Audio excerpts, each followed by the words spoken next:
நன்றி வணக்கம். நான் வளர்மதி முருகேசன். இன்றைக்கி மேற்கு தொடர்ச்சி மலைக்கு வந்தேன் ஒரு வேலையாக. இங்கே பார்த்தீங்கன்னா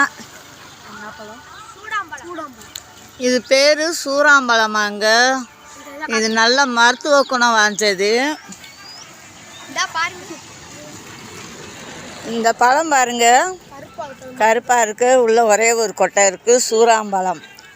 இந்த மரம் அன்றைக்கி தேங்காய் நான் பார்த்துருக்கேன். உங்களுக்காக வேண்டி ஒரு வீடியோ எடுத்து போடுறேன்.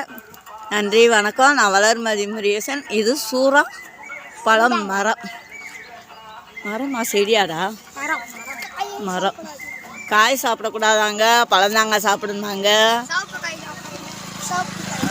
சிவப்பு காய் சாப்பிடக்கூடாதா? ஹலோ, இதுதாங்க சூறாம்பழம் மரமாங்க. இந்த மரத்தில் இருக்குது. இது பழத்தை சாப்பிடக்கூடாதாங்க. இந்த மஞ்சள் சிவப்பு கலர் இருக்கிறது சாப்பிடக்கூடாதாங்க. கருப்பு கலராக இருக்கதான் சாப்பிடணுமா. சத்து அதிகம், சுகர் குறையுமாங்க. நன்றி வணக்கம். இன்றைக்கி தான் இந்த மரம் பார்த்துருக்கேன், சூறாம்பழம் பார்த்துருக்கேன். ஆனால் மரம் பார்த்ததில்ல, இன்றைக்கி தான் பார்த்துருக்கேன். உங்களுக்கு வீடியோ சப்ஸ்கிரைப் பண்ணுங்கள், வளர்ந்து லைக் போட்டு.